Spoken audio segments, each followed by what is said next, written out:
نحن نتحدى أهل البدع والأهواء، أهل البدع العقائدية وأهل البدع السياسية، أن نقول بيننا وبينكم السلف، بيننا وبينكم الكتب. كان أحمد يقول البدع بيننا وبينكم الجنائز. السلام عليكم ورحمة الله وبركاته. الحمد لله وحده والصلاة والسلام على من لا نبي بعده. أما بعد فأعوذ بالله السميع العليم من الشيطان الرجيم من همزه ونفخه ونفثه. قل إن صلاتي ونسكي ومحياي ومماتي لله رب العالمين. باب من الشرك الذبح لغیر اللہ. معزز حاضرین، آج انشاءاللہ نیا باب غیر اللہ کے نام پر ذبح کرنا، اس سے متعلق مصنف رحمۃ اللہ علیہ، مؤلف رحمۃ اللہ علیہ نے باب باندھا ہے، اور اس باب کے تحت 2 آیتیں اور 2 حدیثیں ذکر کی ہیں. ان آیات اور ان حدیثوں کو میں پہلے قرأت کر لوں، پھر انشاءاللہ اس کی تفصیل شروع کریں گے. غیر اللہ کے نام پر ذبح کرنا، اللہ تعالیٰ کا فرمان ہے، قل ان صلاتی ونسکی ومحیاي ومماتي لله رب العالمين لا شريك له وبذلك أمرت وأنا أول المسلمين. وقال الله تعالى فصل لربك وانحر. وعن علي رضي الله عنه قال اوصانی رسول اللہ صلی اللہ علیہ وسلم 4 کلمات لعن اللہ من ذبح لغیر اللہ، لعن اللہ من لعن والدیہ، لعن اللہ من آوى محدثا، لعن اللہ من غیر منار الارض. وعن طارق بن شهاب رضی اللہ عنہ قال قال رسول اللہ صلی اللہ علیہ وسلم دخل الجنة رجل في ذباب ودخل النار رجل في ذباب.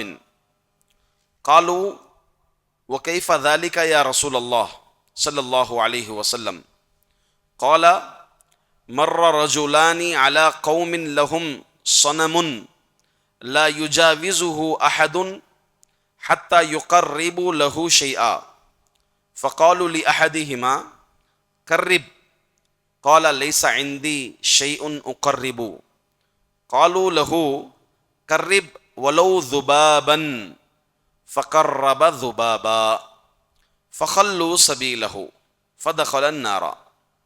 وقالوا للآخر قرب، فقال ما كنت لأقرب لأحد شيئا دون الله عز وجل، فضربوا عنقه فدخل الجنة. اس باب میں جیسا کہ میں نے ذکر کیا 2 آیتیں اور 2 حدیثیں تلاوت کی ہیں، جس کا مختصر ترجمہ یہ ہے کہ محمد آپ کہہ دو یقیناً میری نماز، میری قربانی، میرا جینا، میرا مرنا رب العالمین کے لیے ہے، اس کا کوئی شریک نہیں ہے، اور مجھے یہی حکم دیا گیا اور میں پہلے مسلمانوں میں سے ہوں. دوسری آیت فصل لربک وانحر، محمد تو اپنے رب کے نام سے نماز پڑھ اور قربانی کر. علی بن ابی طالب رضی اللہ عنہ کی حدیث جس میں آپ نے فرمایا کہ اللہ کے رسول صلی اللہ علیہ وسلم نے مجھے 4 باتوں کا حکم دیا، 4 باتیں بتائی. اللہ تعالیٰ کی لعنت ہے اس شخص پر جو غیر اللہ کے نام پر ذبح کرے. اللہ تعالیٰ کی لعنت ہے اس شخص پر جو دوسروں کے والدین کو ملعون قرار دیں، لعنت کریں، اور اللہ کی لعنت ہے اس شخص پر جو کسی بدعتی کو پناہ دے، اور اللہ کی لعنت ہے اس شخص پر جو حدود زمین کے نشانات کو بدل دیں۔ پھر چوتھے نص یعنی دوسری حدیث طارق بن شہاب رضی اللہ عنہ کی، جس میں اللہ کے رسول صلی اللہ علیہ وسلم نے فرمایا کہ ایک آدمی مکھی کے بدلے جہنم میں گیا اور ایک آدمی مکھی کے بدلے جنت گیا۔ صحابہ نے پوچھا کیسے اللہ کے رسول؟ تو اللہ کے رسول صلی اللہ علیہ وسلم نے فرمایا کہ دو لوگ ایک قوم کے پاس سے گزر رہے تھے جس قوم میں بت تھے، اور وہ کسی کو آگے گزرنے نہیں دیتے تھے، یہاں تک کہ وہ بتوں کی تعظیم کے لیے، ان سے قربت حاصل کرنے کے لیے کوئی کام کر دیں۔ تو ایک آدمی سے کہا کہ تو غیر اللہ کے نام پر ذبح کر، یعنی اس سے قربت حاصل کر۔ اس نے کہا میرے پاس کوئی چیز نہیں ہے قربت حاصل کرنے کے لیے، نظر چڑھانے کے لیے کوئی چیز نہیں ہے۔ تو انہوں نے کہا ایک مکھی ہی صحیح، اس کی نظر چڑھا۔ تو اس نے مکھی لی اور مکھی کی بلی کر دیا۔ اس طرح سے لوگ اس کا راستہ چھوڑ دیے اور وہ جہنم میں داخل ہو گیا۔ پھر دوسرے شخص سے کہا گیا کہ تم بھی بلی چڑھاؤ، نظر مانو۔ تو اس نے کہا میں اللہ کے علاوہ کسی اور کے لیے نظر نہیں چڑھاتا، بلی نہیں چڑھاتا، عبادت نہیں کرتا۔ تو وہ اس کی گردن اڑا دیے۔ اس طرح وہ آدمی جنت چلا گیا۔ بات شروع کرنے سے پہلے چونکہ حدیث آئی، اس حدیث کی صحت کے بارے میں ہم گفتگو کر لیں گے۔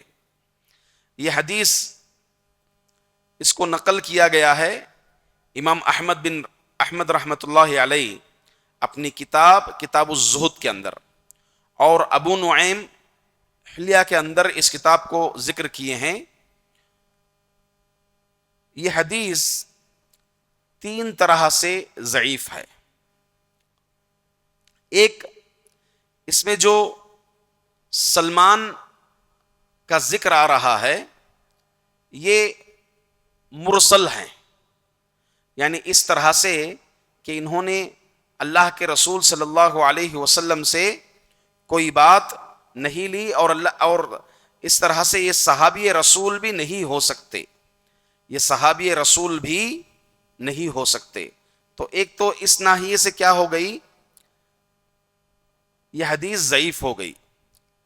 معذرت کے ساتھ سلمان کا نام ذکر کیا، میں طارق رضی اللہ عنہ جو ذکر کیا گیا ہے یہاں پر کہ انہوں نے اللہ کے رسول صلی اللہ علیہ وسلم سے نہیں سنا، بلکہ ان کی جتنی بھی روایات ہیں وہ صحابہ سے ہی انہوں نے نقل فرمایا ہے۔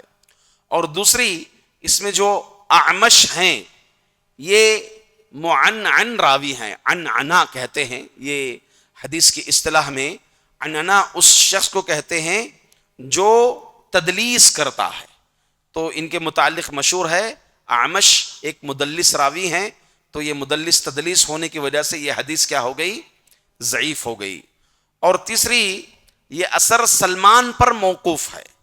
کیونکہ سلمان سے متعلق یہ بات مشہور ہے کہ وہ اہل کتاب سے اسرائیلی روایات بہت زیادہ لیتے تھے، تو ہو سکتا ہے یہ روایت اسرائیلی روایت ہے۔ تو اس اعتبار سے یہ حدیث کیا ہو گئی، محدثین کے نزدیک حدیث ضعیف ہے۔ اکثر و بیشتر لوگ جو ہے بغیر تحقیق کے اور بغیر اس کی صحت جانے کے اس حدیث کو بیان کر دیتے ہیں۔ تو علماء نے 3 طرح سے 3 علتوں کی بیس پر اس حدیث کو ضعیف قرار دیا ہے۔ رہی بات پہلی آیت کی، جس میں اللہ رب العزت ارشاد فرمائے قل ان صلاتی ونسکی ومحیای ومماتی للہ رب العالمین، کہ کہہ دو کہ یقیناً نماز، میری قربانی، میرا جینا، میرا مرنا رب العالمین کے لیے ہے۔ اب یہاں پر قربانی کس کو کہتے ہیں، یا یہ کہہ لیں ذبح کس کو کہتے ہیں.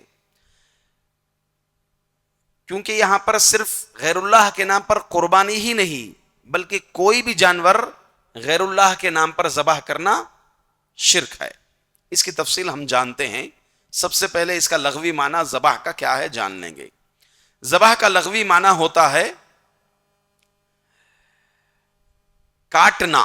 القطع کہتے ہیں ذبح کو. الذبح اے القطع کاٹنا. اصطلاح میں ذبح کہتے ہیں مخصوص طریقے پر تعظیم کی خاطر.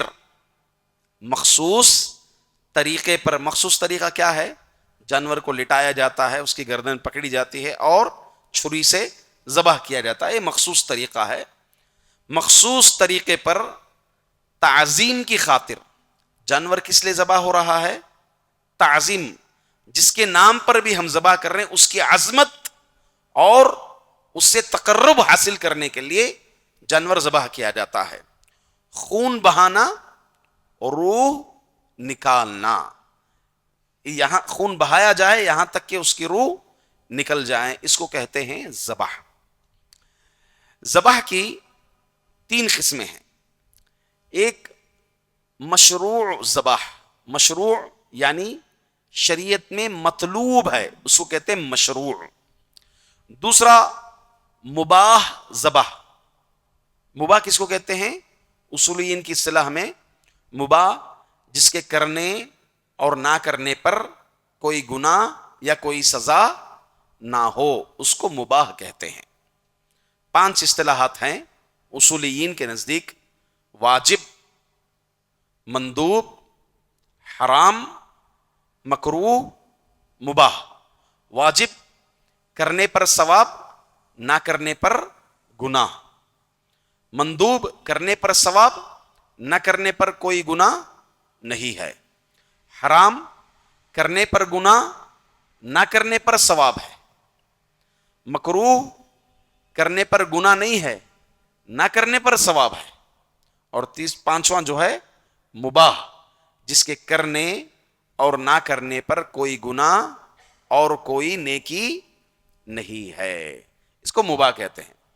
تو ذبح کی 3 قسمیں ہیں. ایک مشروع ذبح. مشروع یہ واجب بھی ہو سکتی ہے اور مندوب بھی ہو سکتی ہے. مشروع ذبح کیا ہو سکتی ہے؟ واجب بھی ہو سکتی ہے اور مندوب بھی ہو سکتی ہے. دوسرا مباح ذبح اور تیسرا شرکیہ ذبح. مشروع ذبح، مباح ذبح، شرکیہ ذبح. 3 قسمیں ہیں ذبح کی. مشروع ذبح میں کیا کیا چیزیں آتی ہیں؟ مشروع ذبح میں تقریباً 7 قسم کے ذبح آتے ہیں. نمبر 1 قربانی. نمبر 2 اللہ کے لیے نظر کا جانور ذبح کرنا. نمبر 3 حج کی قربانی، جس کو ہدایہ کہتے ہیں، ہدی جانور کہتے ہیں، ہدایہ جمع. نمبر 4 حج میں فدیہ کا جانور، وضاحت کروں گا انشاءاللہ. نمبر 5 بچے یا بچی کی طرف سے عقیقہ، یہ بھی مشروع ہے.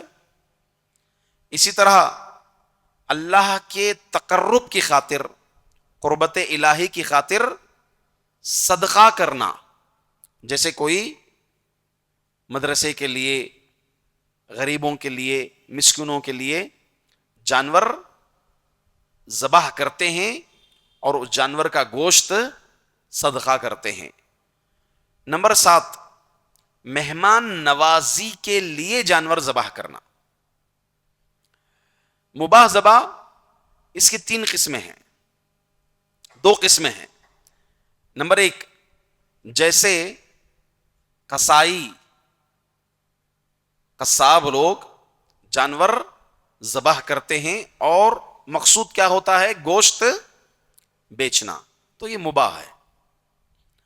دوسرا خود ہمیں کھانے کا من کر رہا ہے، جانور ذبح کر کے پکا کر کھانا. یہ کھانا پینا عادات میں سے ہیں اور مباح ہیں یہ سب چیزیں۔ نمبر 3 شرکیہ ذبح، اس کی بھی قسمیں ہیں۔ بتوں کے نام پر ذبح کرنا۔ نمبر 2 جنات کے لیے ذبح کرنا۔ نمبر 3 قبروں، درگاہوں یا آستانوں پر ذبح کرنا۔ نمبر 4 نئے گھر میں رہائش کے لیے اور اپنے آپ کو جنات و مصیبتوں سے دور کرنے کی غرض سے ذبح کرنا، جس کو دوسرے لفظ میں کیا بولتے ہیں؟ دوسرے لفظ میں ہمارے ٹھنڈک، کیا بولتے ہیں؟ ٹھنڈک۔ ٹھنڈک کی دعوت دیتے ہیں۔ گھر نیا لیں گے تو ٹھنڈک کی دعوت دیتے ہیں۔ ٹھنڈک کی دعوت دینے والے کا سب سے پہلے عقیدہ جاننا چاہیے کہ یہ دعوت کس بیس پر ہے۔ آگے بڑھیں۔ اسی طرح سے نمبر 5 دلہا دلہن کے گھر میں داخل ہوتے وقت جانور ذبح کرنا اور پھر اس خون پر چلنا ہوتا ہے یہ بھی۔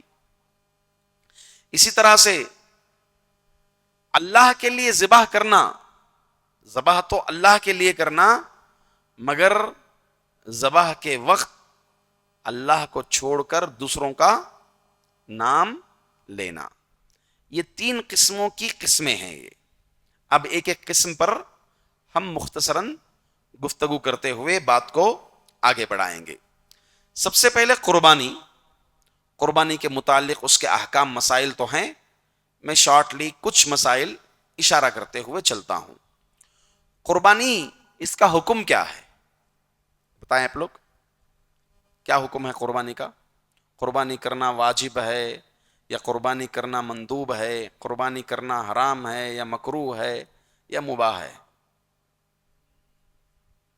الگ الگ وقت میں قربانی سے مراد کیا ہے؟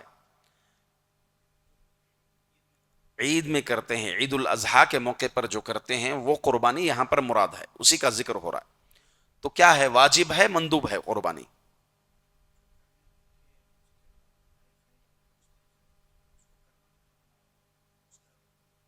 اس کو کرنا مستحب ہے۔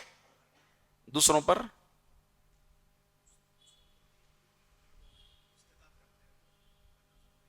کرنا ضروری ہے۔ آپ لوگوں کو معلوم ہے قربانی کا حکم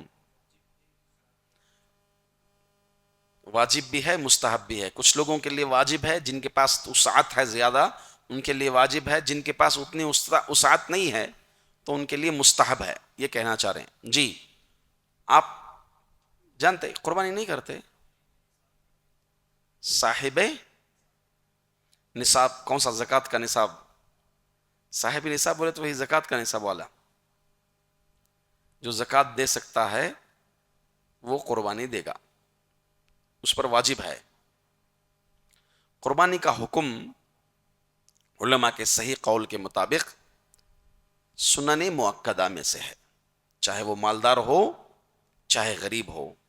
جن حدیثوں میں اللہ کے رسول صلی اللہ علیہ وسلم ترغیب دلائیں، وہ جو ڈانٹے ہیں کہ جو قربانی کی طاقت ہونے کے باوجود قربانی نہ کرتا ہو وہ ہمارے مصلی عیدگاہ پر قریب نہ آنا، تو ہمارے مصلی کے قریب نہ آنا یہ ایک ترغیب کے لیے اور اس کی اہمیت کو اجاگر کرنے کے لیے۔ مطلقاً قربانی سنن مؤکدہ میں سے ہے اور قربانی بہت بڑا عمل ہے۔ اللہ رب العزت اس کو نماز کے ساتھ جوڑا ہے قرآن میں دونوں مقام پر۔ ایک قل ان صلاتی ونسکی، کہہ دو کہ نماز، میری نماز اور میری قربانی رب العالمین کے لیے ہے۔ تو کس کے ساتھ جوڑا؟ نماز کے ساتھ۔ اور دوسری آیت جو اسی باب میں ہے، فصلی لربک وانحر، نماز بھی پڑھ تیرے رب کے لیے اور قربانی تیرے رب کے لیے دی۔ علماء بیان کرتے ہیں یہاں پر مفسرین، چونکہ عبادات میں، بدنی عبادات میں سب سے بڑی عبادت کیا ہے؟ نماز ہے۔ بدنی عبادات میں عبادات کی قسمیں ہیں، بدنی عبادات، لسانی عبادات، زبان کی عبادت، اور مالی عبادت، اور اسی طرح سے قلبی عبادت. ہاں، تو یہ قربانی مالی عبادات میں ایک بڑی عبادت ہے، یہ کہتے ہیں علماء اکرام. اس لیے اللہ تعالیٰ دونوں کو جوڑا ہے. جبکہ مالی عبادت میں اور بڑی عبادت ہے زکوٰۃ، جس کو اللہ تعالیٰ واجب کیا ہے. تو اس اعتبار سے اللہ تعالیٰ یہاں پر بدنی عبادت اور مالی عبادت کو یعنی قربانی کو اللہ تعالیٰ نے ایک ساتھ ذکر کیا ہے. اللہ کے رسول صلی اللہ علیہ وسلم اس کی اہمیت بتاتے ہوئے آپ صلی اللہ علیہ وسلم فرماتے ہیں من ذبح قبل الصلاة فإنما ذبح لنفسه ومن ذبح بعد الصلاة فقد تم نسکہ وأصاب سنت المسلمین. اللہ کے رسول صلی اللہ علیہ وسلم نے فرمایا جو کوئی ذبح کرے قربانی کا جانور کب؟ نماز سے پہلے، تو اس نے جو نماز سے پہلے کیا وہ اپنے آپ کے لیے کیا، مطلب عام صدقہ ہو گیا وہ. اور اگر وہ نماز کے بعد کیا ہے تو وہ نسک پا لیا، یعنی قربانی کا ثواب پا لیا، اس کا اجر پا لیا، اور مسلمانوں کی سنت کو پا لیا. ایک تو اس میں قربانی کی اہمیت ہے، اور دوسرا قربانی کا وقت بتایا جا رہا ہے. کیا وقت ہے قربانی کا؟ نماز کے بعد. اس میں غور کرنے کی بات یہ ہے کہ شریعت مطہرہ سنت نبوی صلی اللہ علیہ وسلم ایک تو اس عمل کی تعلق سے بتاتی ہے، اور دوسرا عمل کی کیفیت بتاتی ہے. عمل کا وقت بھی جو ہے اس میں بتایا جاتا ہے کہ وقت نماز سے پہلے عام ذبح، نماز کے بعد قربانی. اللہ اکبر. تو سنت کی اتباع، سنت کی پیروی ہمیں یہاں پر واضح معلوم ہوتی ہے. اسی طرح نبی اکرم صلی اللہ علیہ وسلم، انس رضی اللہ عنہ فرماتے ہیں کان نبی صلی اللہ علیہ وسلم یضحی بکبشین وانا اضحی بکبشین. اللہ کے رسول صلی اللہ علیہ وسلم 2 پوٹلے ذبح کرتے تھے، اور میں بھی 2 پوٹلے ذبح کرتا ہوں. حجۃ الوداع کے موقع پر نبی اکرم صلی اللہ علیہ وسلم نے کتنی قربانی کی تھی؟ حج کے لیے 100 اونٹوں کی قربانی دی تھی اللہ کے رسول صلی اللہ علیہ وسلم. کتنے؟ اس کے باوجود آپ نے الگ سے قربانی بھی دی تھی، ایک بکرا اپنی طرف سے اور ایک بیل اہل و عیال کی طرف سے. حج دیکھیں عموماً لوگ اس مسئلے میں یہ سمجھتے ہیں کہ اگر حج میں کوئی جا رہے ہیں، حج تمتع کر رہا ہے، حج تمتع میں ہدی کا جانور ذبح کرنا ہے، ہدی کا جانور ذبح کرنا ہے، تو کیا وہ آدمی قربانی دے گا؟ تو بعض لوگ کہتے ہیں کہ نہیں، جو ہدی کا جانور دے گا وہی قربانی کا ثواب اس کو مل جائے گا. جبکہ بات ایسی نہیں ہے. اگر کوئی باوجود اس کے قربانی دینا چاہتا ہے تو قربانی دے سکتا ہے، اس کو اس کا ثواب ملے گا. ہدی کا جانور کا معاملہ حج سے متعلق ہے، کیونکہ ہدی کب دینی ہے ہم کو؟ حج تمتع میں ہدی دینی ہے. جانور کب ذبح کرنا ہے حج میں؟ حج کی 3 قسمیں ہیں: حج تمتع، حج قران، حج افراد. حج افراد میں جانور ذبح نہیں کیا جاتا، پھر بھی اس کا حج ہو رہا ہے. تو معلوم یہ ہوا کہ حج تمتع میں جو جانور ذبح کیا جاتا ہے، ہدی جو دی جاتی ہے، وہ حج سے متعلق ہے.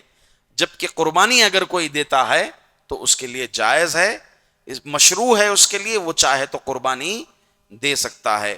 نبی اکرم صلی اللہ علیہ وسلم باقاعدہ طور پر قربانی دی تھی، وہ بھی 100 اونٹ ہدی کے ذبح کرنے کے باوجود.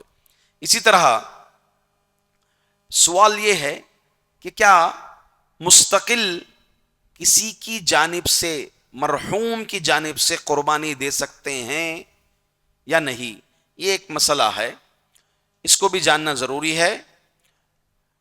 اگر مستقل کسی کے نام سے قربانی دینا جائز نہیں ہے، البتہ ہماری قربانی کے ساتھ اپنے والدین، مرحوم والدین کی نیت کرنا، یہ جو ہے اس کا ثبوت ہمیں ملتا ہے، اور یہی جو ہے صحیح ہے.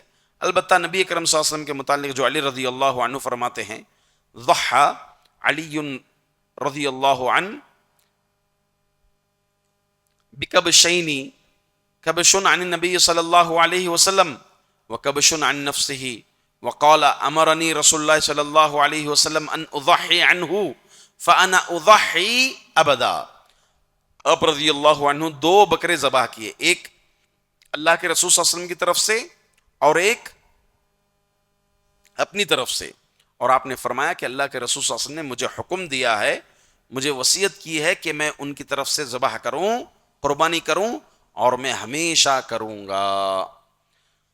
تو اب اس سلسلے میں کیا کہیں گے؟ تو علماء اکرام کہتے ہیں کہ یہ اللہ کے رسول صلی اللہ علیہ وسلم کے لیے خاص ہے.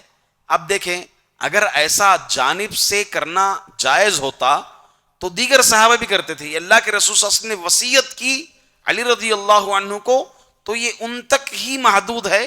علی کے بعد حضرت حسن و حسین رضی اللہ عنہما نے اس چیز کو فالو نہیں کیا. اگر اس طرح کا سلسلہ جائز ہوتا، یہ عمل خاص اللہ کے رسول صلی اللہ علیہ وسلم کے لیے ہے.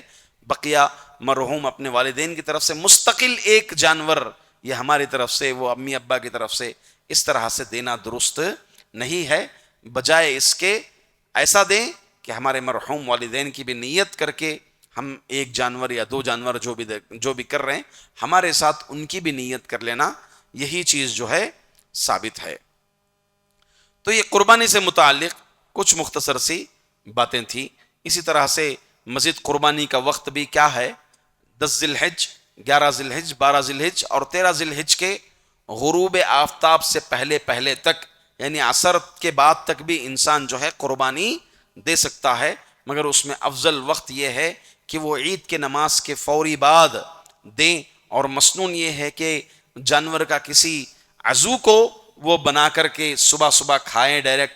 یہ بھی ایک جو ہے مسنون طریقہ ہے، سنت طریقہ ہے. الغرض اس کی تفصیل میں مزید نہ جاتے ہوئے، چونکہ وہ ایک عقدی مسئلہ تھا، اس لیے میں نے اس مسئلے کو آپ کے سامنے رکھا. الغرض مشروع ذبح میں سے پہلی چیز کیا ہے؟ قربانی ہے.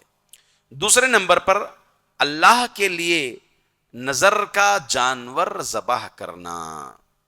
نظر کیا ہے؟ نظر کس کو کہتے ہیں؟ نظر ایک ہے نون زوات سے نظر، اس کے معنی ہوتے ہیں دیکھنا، اور ایک نظر ہے نون ذال را. نظر کے معنی ہے منت، منت ماننا. جیسے کوئی ارادہ کریں انسان، چاہے کام ہو یا نہ ہو، ارادہ کریں کہ میں اللہ کے راستے میں اپنے اوپر واجب کر لیتا ہے چیز. نظر ماننے کے بعد بندے پر یہ فرض ہو جاتی ہے، اس نظر کو پورا کرنا فرض ہو جاتا ہے. تو یہاں پر جو کوئی منت یہ مانے کہ میں قربانی کروں گا، جانور ذبح کروں گا اللہ کے راستے میں، گویا یہ قربانی یا یہ ذبح اس کے لیے کیا ہو گیا؟ واجب ہو گیا. اس کے لیے کیا ہو گیا؟ واجب ہو گیا.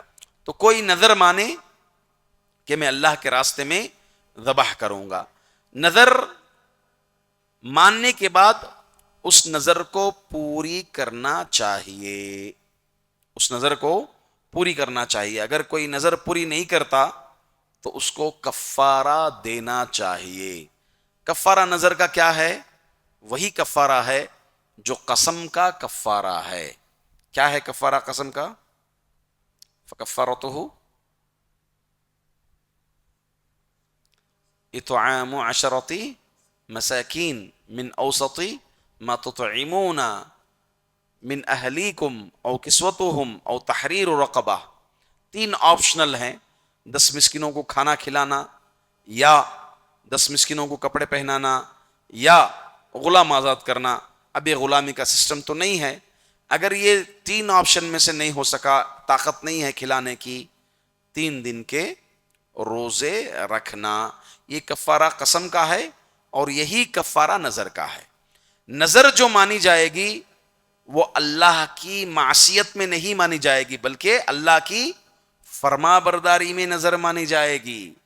اگر کوئی معصیت میں نظر مانے تو اس کو چاہیے کہ فوری طور پر اس نظر کو توڑ دیں، اس نظر کو پوری نہ کریں. جیسا کہ حدیث میں آتا ہے کہ اللہ کے رسول صلی اللہ علیہ وسلم ایک مرتبہ ممبر پر چڑھے تو دیکھا کہ ایک آدمی باہر دھوپ میں کھڑا ہوا تھا، تپش گرمی تھی، کھڑا ہوا تھا. پوچھے کون ہے؟ کہا کہ ابو فلاں نام بتائے، تو کہا کیوں کھڑا ہوا ہے؟ کہا کہ یہ نظر مانی ہے، ایک تو روزے رکھے گا، دوسرا جو ہے دھوپ میں کھڑا رہے گا، دھوپ میں کھڑا رہے گا، دھوپ میں رہے گا، کھڑا رہے گا، اور تیسرا کسی سے بات نہیں کرے گا۔ اللہ کے رسول صلی اللہ علیہ وسلم نے کہا اس کو کہو کہ اندر آ کے بیٹھیں چھاؤں میں، اور لوگوں سے بات کرنے کے لیے کہیے، اور روزہ مکمل کرنے کے لیے کہیے۔ تو معلوم یہ ہوا کہ اللہ کی نافرمانی میں اگر نظر مانے ہیں ہاں تو اس نظر کو توڑ دینا چاہیے، اور اگر اللہ کی فرما برداری میں مانے ہیں تو اس نظر کو پوری کرنا چاہیے۔ اور اسی طرح سے نظر بار بار نہیں ماننا چاہیے، کیونکہ اللہ کے رسول صلی اللہ علیہ وسلم نے کہا یہ نظر نہ مانو، کیونکہ یہ بخیل سے مال نکالنے کا ایک ذریعہ ہے۔ فَإِنَّهُ يُسْتَخْرَجُ مِنَ الْبَخِيلِ، بخیل سے مال نکالنے کا ایک ذریعہ ہے۔ اگر ہمیں نیکی کرنی ہے تو نظر مان کر کے کیوں کریں، اسی طرح کریں، کیونکہ اس کے دو چیزیں بتاتے ہیں، ایک انسان جو ہے ایک معاملے کو جوڑ لیتا ہے نظر مانتے وقت، دوسرا جو ہے وہ چیز اس کے اوپر فرض ہو جاتی ہے۔ اگر انسان ایسے ہی کسی عمل کا ارادہ کرے، کر دیا تو ثواب، نہیں کیا تو نہیں ہوا۔ اب خواہ جو ہے اپنے اوپر واجب کر لیا، نہیں کیا تو کیا ہو جائے گا، اس پر گناہ ہو جائے گا۔ تو اس طرح سے انسان نظر بکثرت نہیں مانے۔ اسی طرح اگر کسی نے نظر مانی مگر خیر دوسرے اس میں نظر آیا تو ایسی صورت میں بھی وہ اپنی نظر کو توڑ دینا اس کو بہتر ہے، اور کفارہ ادا کرنا توڑ کر کے۔ جیسے مثال کے طور پر کسی نے یہ نظر مانی کہ میں انگریزی زبان سیکھوں گا ہی نہیں، مثال کے طور پر میں انگریزی زبان نہیں سیکھوں گا، یہ تو ان کی زبان ہے، ان کی زبان ہے، جیسے مثال کے طور پر کچھ جذباتی لوگ ہوتے ہیں، اس طرح نظر مان لیے۔ ہاں اب دیکھیں یہ ایک ضرورت ہے، زبان کوئی غلط چیز ہے؟ اللہ تعالیٰ ہی نے زبانیں اتاری ہیں، سب عبرانی زبان میں توریت اتاری، خالدی زبان میں انجیل اتاری اللہ تعالیٰ، تو مختلف زبانوں میں کتابیں بھی، آسمانی کتابیں بھی اللہ تعالیٰ اتارے، عربی زبان میں قرآن اتارے۔ تو اس اعتبار سے ایسی کوئی نظر مان لیتا ہے، مثال کے طور پر میں اس راستے سے نہیں جاؤں گا، مگر ضرورت اور یہ حاجت اس کی یہ بن رہی ہے کہ یہی راستہ ہے، تو ایسی صورت میں جب چیز بہتر نظر آئے تو اس کو چاہیے کہ نظر توڑ دینا چاہیے۔ بہرحال مشروع ذبح میں سے دوسری ذبح جو میں نے ذکر کی نظر، تیسرا ذبح حج کی قربانی، جس کو ہدی جانور کہتے ہیں، جس کو میں نے ابھی ذکر کیا۔ حج تمتع اور حج قران میں بندے مومن کے اوپر یہ واجب ہے، ہدی کا جانور ذبح کرنا واجب ہے، اور حج کے واجبات میں سے ہے۔ 10 ذی الحج کو رات میں صبح جو ہے مزدلفہ سے نکلے گا، کب؟ فجر کے بعد، طلوع شمس کے بعد یا طلوع فجر کے بعد مزدلفہ سے نکلے گا، اور جیسے ہی 10 ذی الحجہ آئے گا وہ منا آئے گا، اس کے لیے 4 کام ہو جاتے ہیں۔ پہلا کام کنکری مارنا، دوسرا کام جانور ذبح کرنا، ہدی کا جانور، تیسرا کام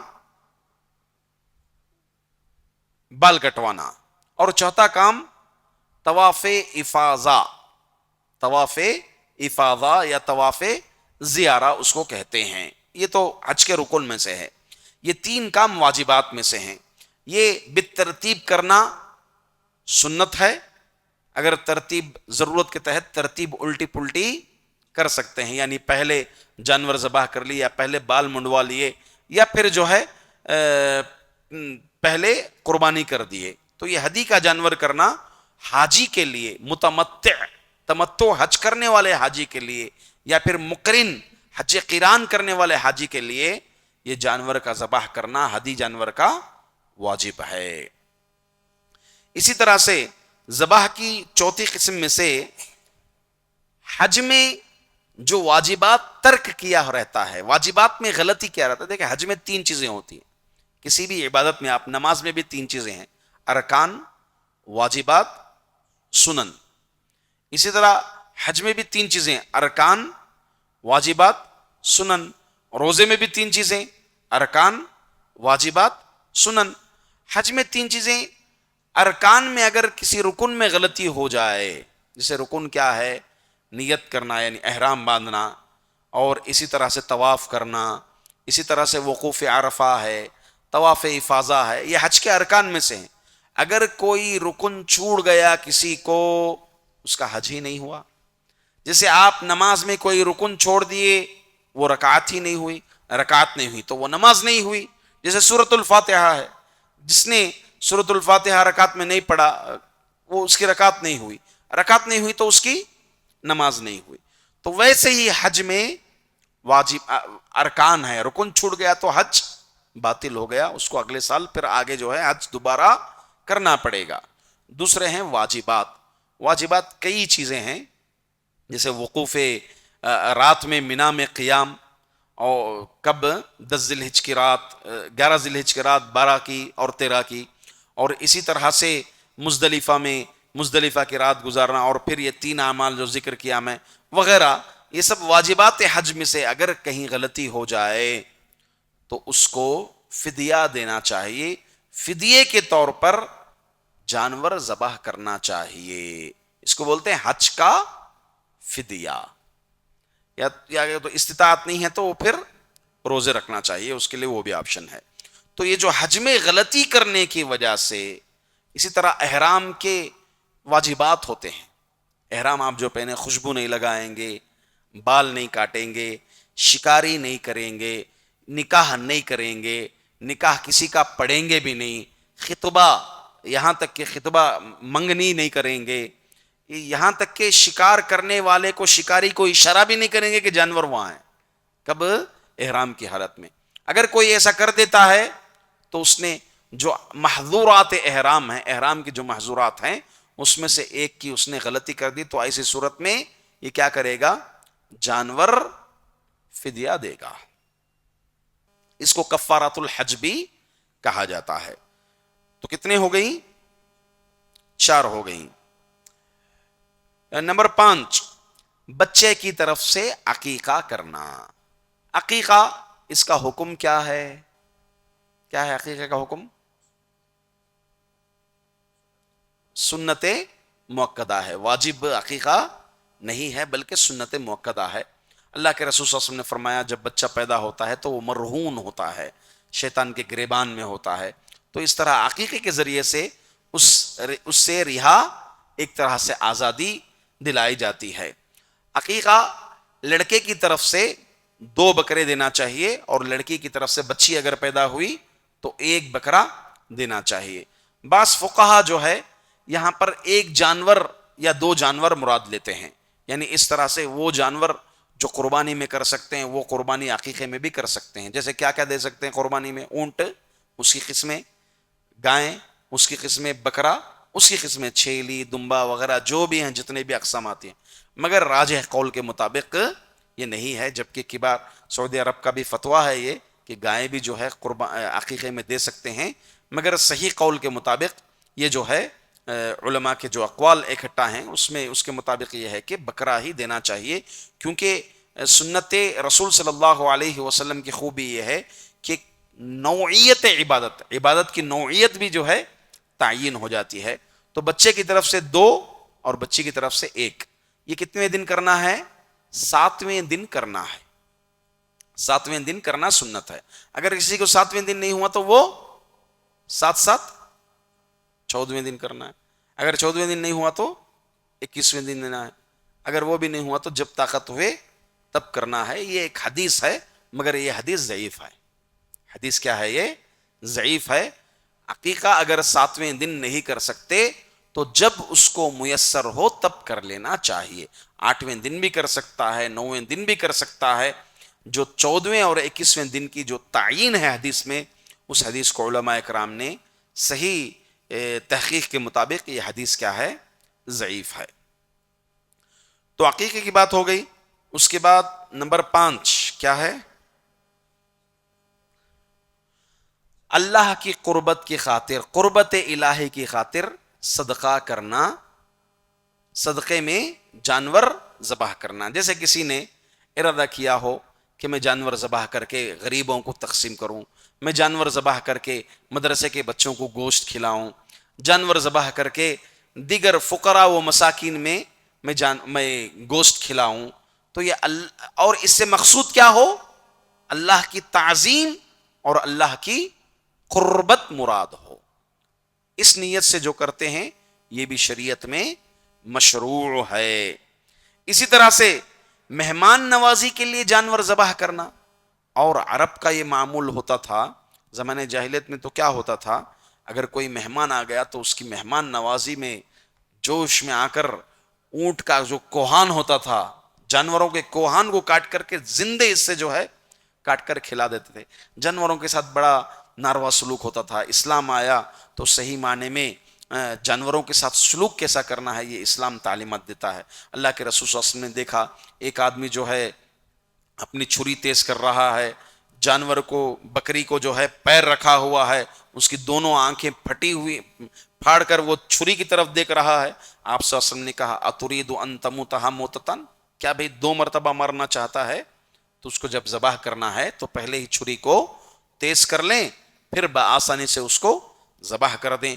پھر ایسا بھی ہوتا تھا زمانے جاہلیت میں، جانوروں کو رکھ کر کے تیر چلائی جاتی تھی یا پھر پتھر پھینک کر کے مارا جاتا تھا۔ تو اس طرح سے جوئے کے نام پر یہ طریقہ کار ایک تھا۔ اور اسی طرح سے مہمان نوازی کے نام پر کیا ہوتا تھا، جانور کا عضو، زندے جانور کا عضو کاٹ کر کے بنا کر کھلاتے تھے۔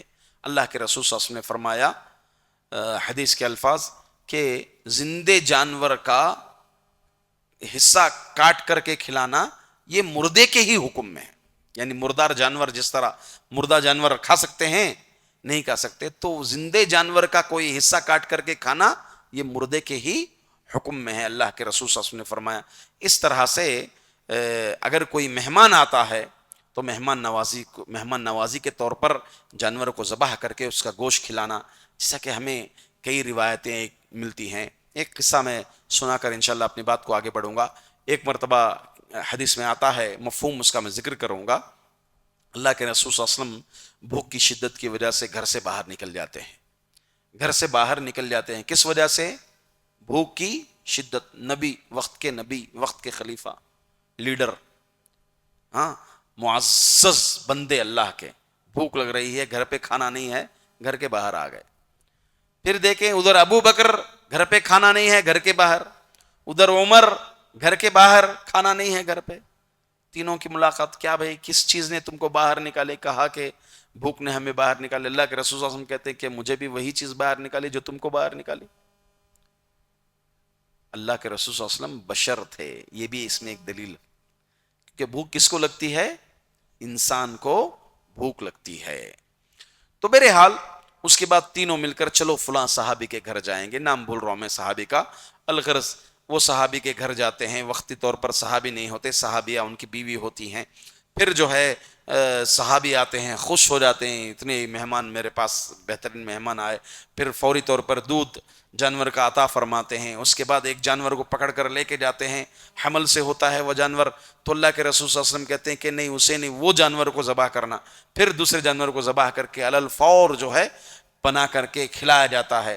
کھانے کے بعد اللہ کے رسول صلی اللہ علیہ وسلم جب باہر آتے ہیں، اللہ تعالیٰ کی نعمت کے متعلق کہتے ہیں کہ ہم جب بھوکے تھے، ہاں گھر سے باہر نکل گئے تھے، آج ہم ملیہ بطن، پیٹ کے بھرے ہوئے نکل رہے ہیں۔ کل قیامت کے دن اللہ تعالیٰ اس نعمت کے بارے میں پوچھے گا، اس نعمت کے بارے میں اللہ تعالیٰ کل قیامت کے دن پوچھے گا۔ ہم دیکھیں ہمیشہ 3 وقت پیٹ بھر بھر کر کے کھا رہے ہیں، پیٹ بھر بھر کر کے کھا رہے ہیں، اور ہمیں آخرت کی فکر، اور جو کھا رہے ہیں ہم پیٹ میں جو ڈال رہے ہیں اس کی فکر ہونی چاہیے۔ کل قیامت کے دن اللہ تبارک و تعالیٰ اس کے متعلق پوچھے گا۔ الغرض یہ حدیث سے معلوم ہوا کہ مہمانوں کی خاطر، مہمان نوازی کے خاطر اللہ کے نام پر جانور ذبح کرنا، ضیافت کرنے کی خاطر، کیونکہ ضیافت کرنا بھی کیا ہے؟ عبادت ہے۔ ضیافت کرنا بھی عبادت ہے۔ دلیل من کان یؤمن باللہ والیوم الآخر فلیکرم ضیفہ، جو کوئی اللہ اور آخرت کے دن پر ایمان رکھتا ہے وہ اپنے مہمان کی مہمان نوازی کریں، مہمان کی تکریم کریں۔ تو یہ 7 قسمیں مشروع ذبح میں سے ہیں۔ بقیہ میں نے ذکر کیا مباح ذبح۔ مباح ذبح جیسے مثال کے طور پر قصاب، قصائی کیا کرتا ہے؟ جانور ذبح کرتا ہے اللہ کے نام پر ہی ذبح کرتا ہے، مگر مقصود اس کا اس سے کیا ہوتی ہے؟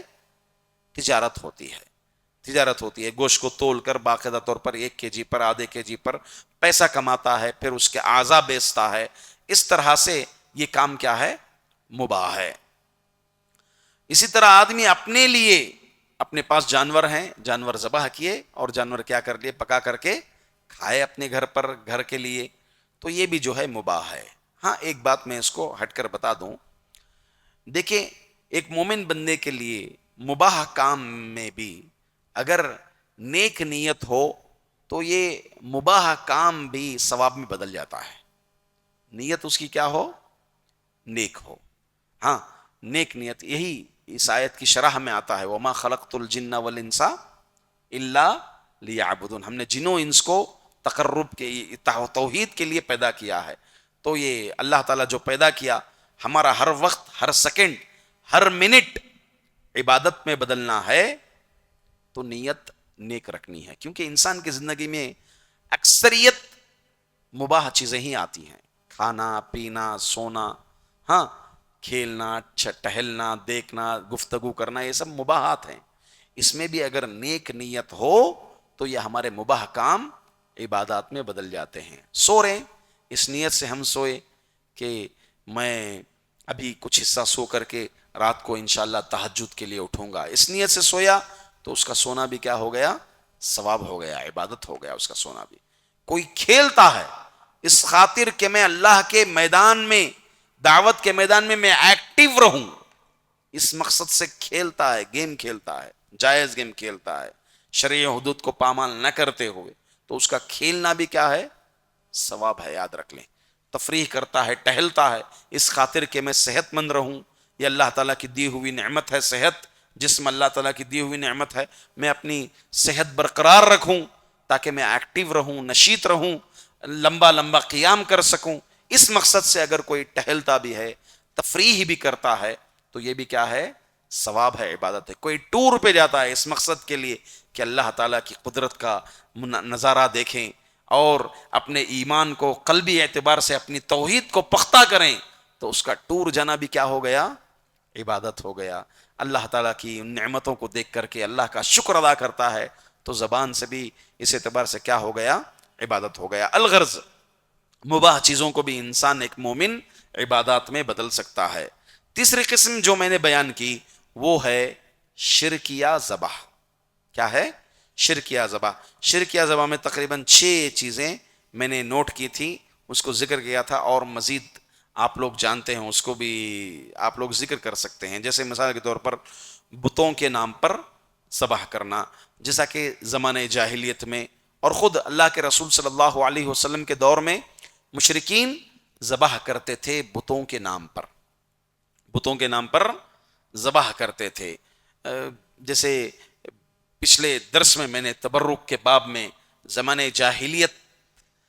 جاہلیت کا تبرک میں نے ذکر کیا تھا، ایک واقعہ بھی تاریخی روح سے میں نے ذکر کیا تھا کہ ایک آدمی جو ہے آیا اور اپنے بتوں کے سامنے جو ہے تبرک لینے کے غرض سے آیا، اور آلریڈی جو ہے اس بت کے نام پر بلی چڑھائی گئی تھی جس کے بت کے اوپر خون تھا۔ اس خون کو دیکھ کر کے اونٹ گھبرا گیا، چلا گیا، تو پھر اس نے یہ طے کیا کہ تو ایک پتھر ہے، تو نفع و نقصان نہیں دے سکتا ہے وغیرہ، یہ جملے جو کہہ کر کے گیا۔ تو اس میں 2 چیزیں میں نے بتائی تھی، ایک یہ کہ زمانے جاہلیت میں لوگ تبرک لیتے تھے، اب یہاں استدلال یہ کر سکتے ہیں کہ بتوں کے نام پر لوگ ذبح کر سکتے تھے، اور دوسری بات میں نے یہ ذکر کی کہ نفع و نقصان کا مالک مشرکین مکہ اللہ ہی کو مانتے تھے، یعنی توحید ربوبیت کا اقرار کرتے تھے، البتہ جو وسیلہ یہ لیتے تھے تبرک کا وہ غلط وسیلہ یہ لیتے تھے کہ یہ سمجھتے تھے کہ بتیں کیا ہے؟ ایک اہم چیز ہے، اللہ تعالیٰ اس کے اندر کچھ خاص چیز رکھا ہے۔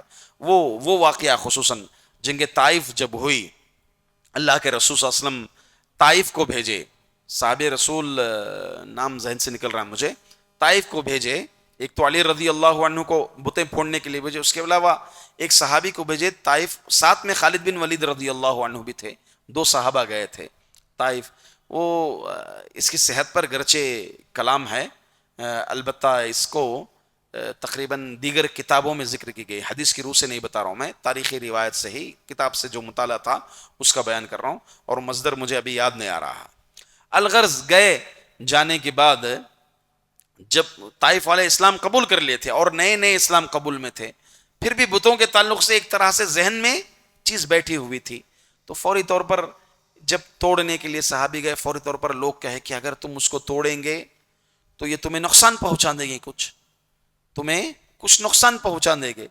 تو اس کے بعد یہ ذکر ہے، حالانکہ روایت اس معنی کے لحاظ سے حدیث تو نہیں ہونی چاہیے، تو وہ صحابی جو ہے فوری طور پر توڑنے گئے تو گر گئے، تو اچانک لوگ یہ کہنے لگے دیکھو ہم نے کہا تھا، پھر ہنستے ہوئے مسکراتے ہوئے اٹھے، اس کے بعد پھر خالد بن ولید جو ہے اس کو توڑے تھے، اس طرح صحابی نے کیا بول کر ذکر ہے، اللہ عالم بالصواب، میں حدیث کے روح سے نہیں کہہ رہا ہوں یہ چیز۔ الغرض بتوں کو باقاعدہ طور پر بتوں کے نام سے، بتوں کی تعظیم کرتے ہوئے بتوں کے نام سے کیا کرتے تھے لوگ، ذبح کرتے تھے، اور آج بھی جیسا کہ بتوں کے نام پر کیا کرتے ہیں، ذبح کرتے ہیں مشرکین، کافرین وغیرہ سب، جو کہ شرک ہے۔ دوسری چیز جنات کے لیے ذبح کرنا، جنات تاکہ ہمیں نقصان نہ پہنچائیں، جیسے کسی کے بدن میں جن لاحق ہو گیا، سرایت کر گیا، اور وہ بدن میں آ کر کے کہتا ہے کہ نہیں تم جانور ذبح کرو، ایک مرغی ذبح کرو، میں چلا جاؤں گا، یہاں پر ذبح کر دو، گھر پر ذبح کر دو، ادھر ذبح کر دو، فلاں درگاہ پر جاؤ وہاں پر ذبح کر دو، میرے نام سے ذبح کر دو، میں چلا جاؤں گا، آپ کے بچے کو تکلیف نہیں دوں گا۔ تو اسی طرح سے المستعین بالجن، جو جنوں کے دوست ہوتے ہیں، شیطانوں کے بھائی ہوتے ہیں انسانوں میں سے، یہ لوگ جنوں سے مدد لینے کے لیے کیا کرتے ہیں، جنوں کے نام پر ذبح بھی کرتے ہیں، کتنے کام کرتے ہیں۔ ایک بیت الخلاء میں نعوذ باللہ علماء نے ذکر کیا ہے، یہ استعانہ بالجن کرنے والے بیت الخلاء کے اندر قرآن پڑھتے ہیں، قرآن مجید پر حیض کا خون لگاتے ہیں، نعوذ باللہ ثم نعوذ باللہ۔ ہاں، ایسے بڑی بڑی نافرمانیاں کرنے کے بعد جن کا استعانہ مدد ملتی ہے لوگوں کو، اسی طرح سے ان جنوں کے نام سے کیا کرنا، قربانی کرنا شیطانوں کے نام سے۔ تو یہ سب چیزیں کیا ہیں، شرکیہ ذبح کہلاتا ہے۔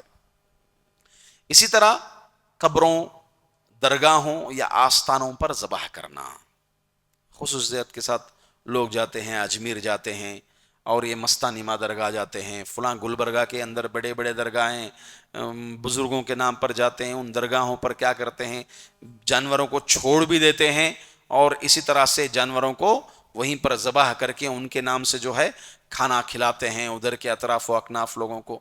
اس طرح کے اعمال یہ بھی شرکیہ ذبح میں آ جاتا ہے۔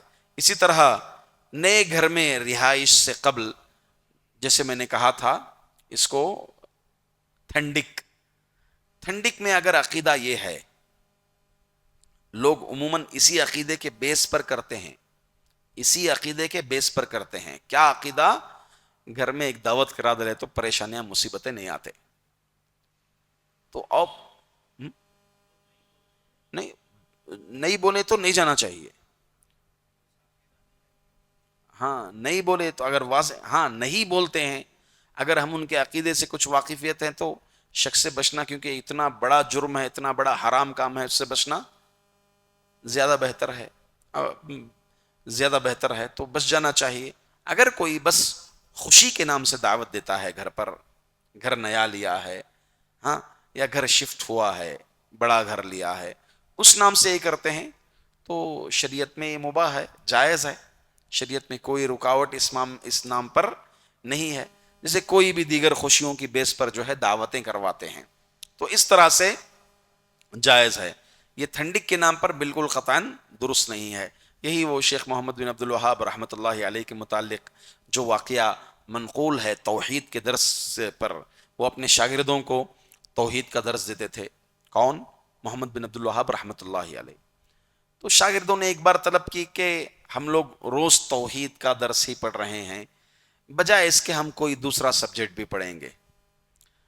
تو محمد بن عبد الوہاب رحمۃ اللہ علیہ آپ آئے، کہا کلاس میں مجھے معلوم ہوا، کلاس میں آئے درس دینے کے لیے، مجھے معلوم ہوا یہاں جو پڑوسی آئے ہوئے ہیں وہ جو ہے جنات کے نام پر اپنے گھر کو محفوظ کرنے کے لیے جنات کے نام پر ذبح کیا ہوا ہے.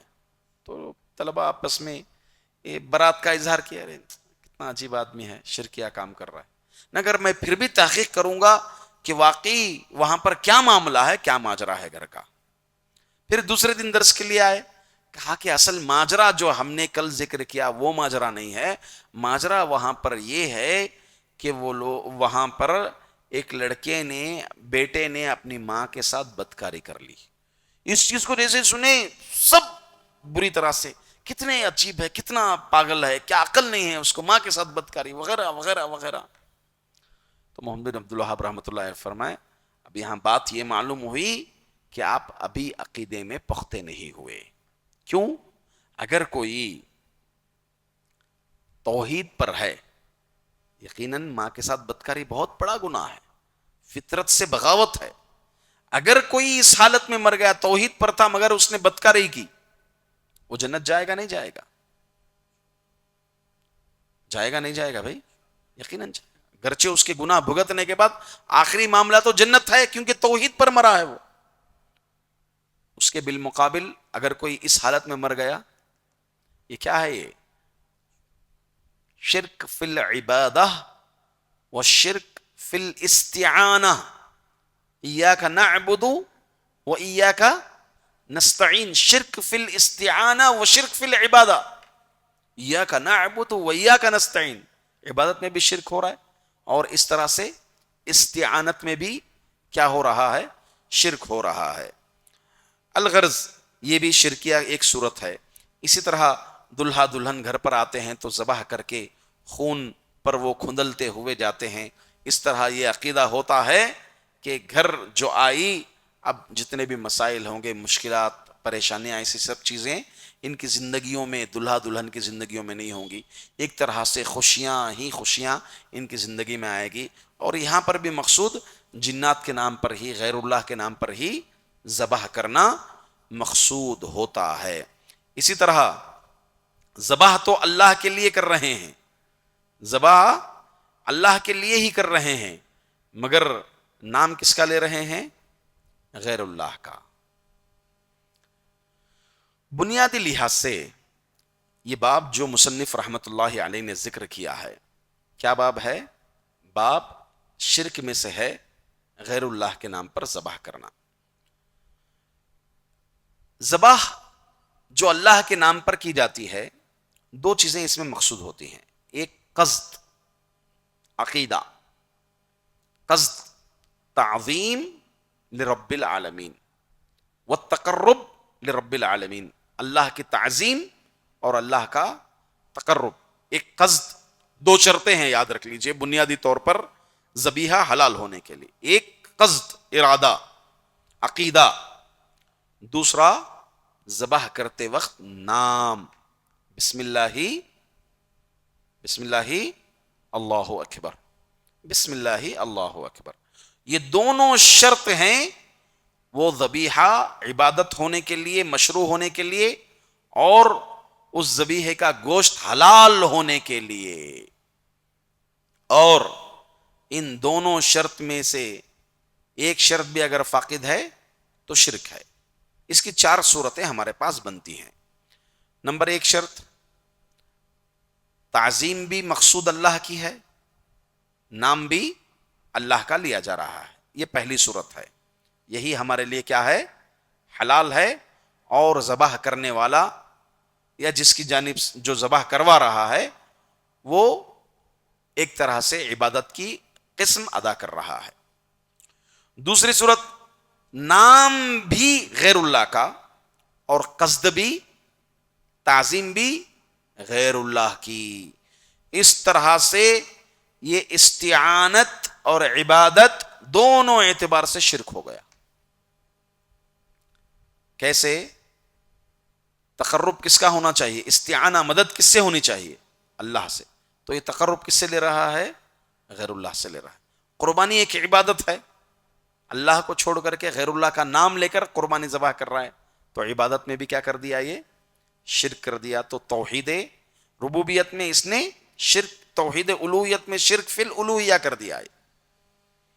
تیسری صورت، نام اللہ کا قصد غیر اللہ کا، نام اللہ بسم اللہ اللہ اکبر، مگر ارادہ کیا ہے؟ اللہ کے بجائے بت کے نام پر ذبح کر رہا ہے، اللہ کے بجائے کسی بزرگ کسی آستانے کے نام پر کیا کر رہا ہے؟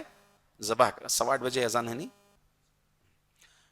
نام جو ہے اللہ کا لے رہا ہے، مگر مقصود تقرب کس کا چاہ رہا ہے؟ تعظیم کس کی چاہ رہا ہے؟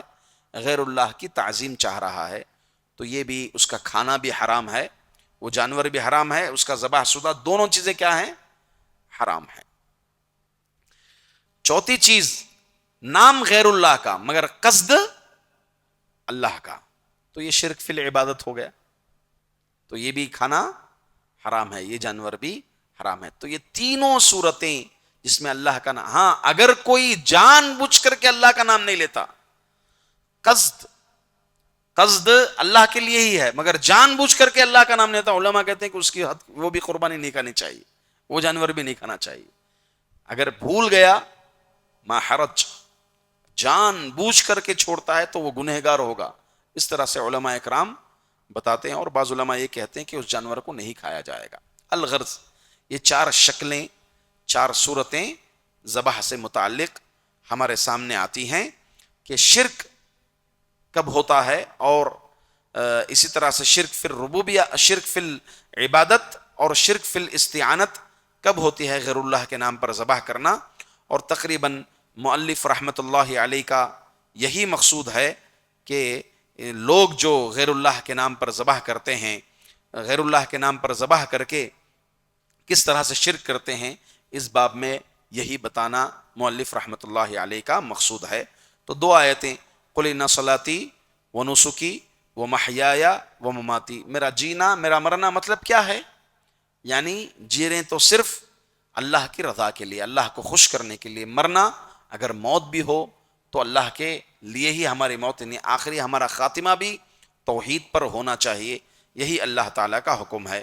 فصلی لربک وانحر، تو تیرے رب کے نام سے نماز پڑھ اور قربانی کر۔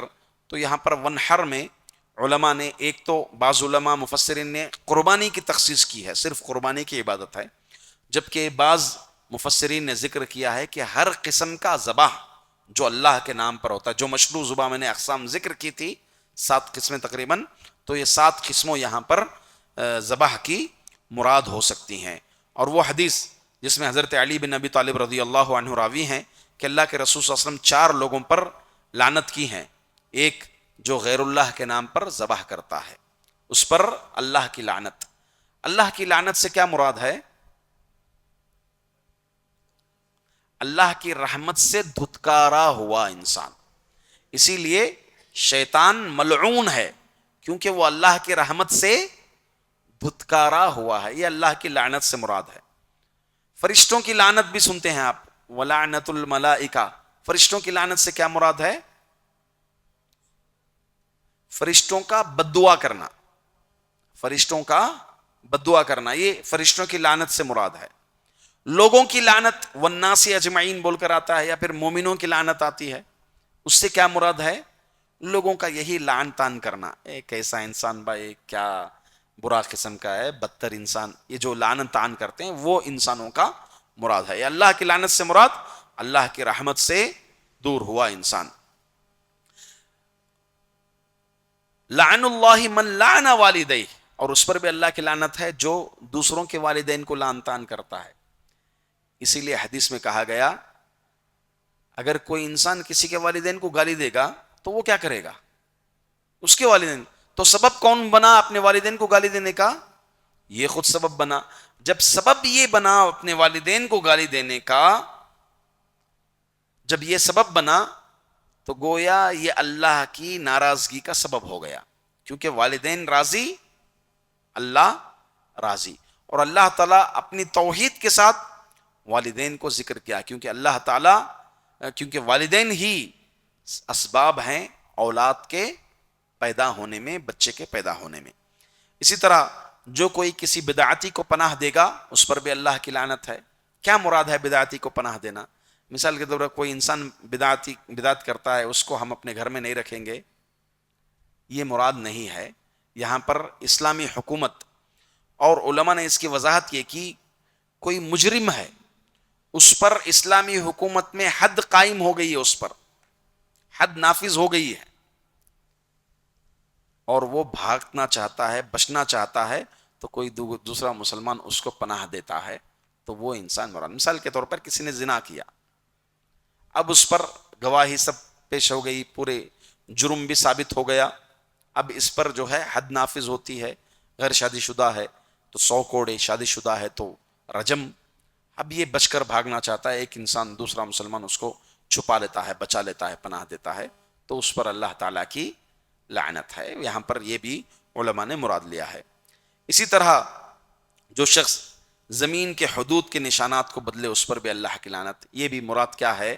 اسلامی حکومت ہے، حد بندی ہے، اور اس حد بندی کو بدلنے کی کوشش کرتا ہے۔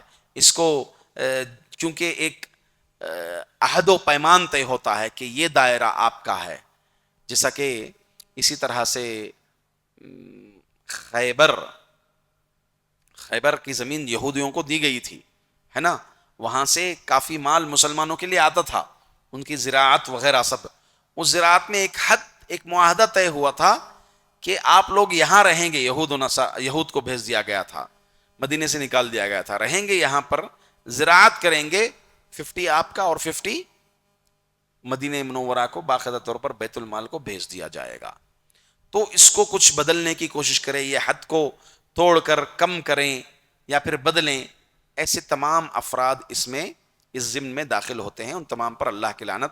اس کے بعد مؤلف رحمۃ اللہ علیہ حدیث ذکر کی، میں نے شروع میں ہی اس حدیث کے ضعیف ہونے پر، مکھی کے ذریعے سے جنت میں داخل ہوا، جہنم میں داخل ہوا، یہ حدیث 3 بیس پر ضعیف ہے، اس کی تخصیص میں نے کر دی۔ انشاءاللہ یہاں پر ہم اپنے اس باب کو ختم کرتے ہیں۔ اللہ تعالیٰ سے دعا کرتے ہیں کہ اللہ رب العزت ہم تمام کو مشروع ذبح انجام دینے کی توفیق عطا فرمائے، قربانی کرنے کی توفیق عطا فرمائے، اللہ کی قربت کے لیے ہمیں ذبح کرنے کی توفیق عطا فرمائے۔ آمین۔ والسلام علیکم ورحمۃ اللہ وبرکاتہ۔ فاعلم أنه لا إله إلا الله واستغفر لذنبك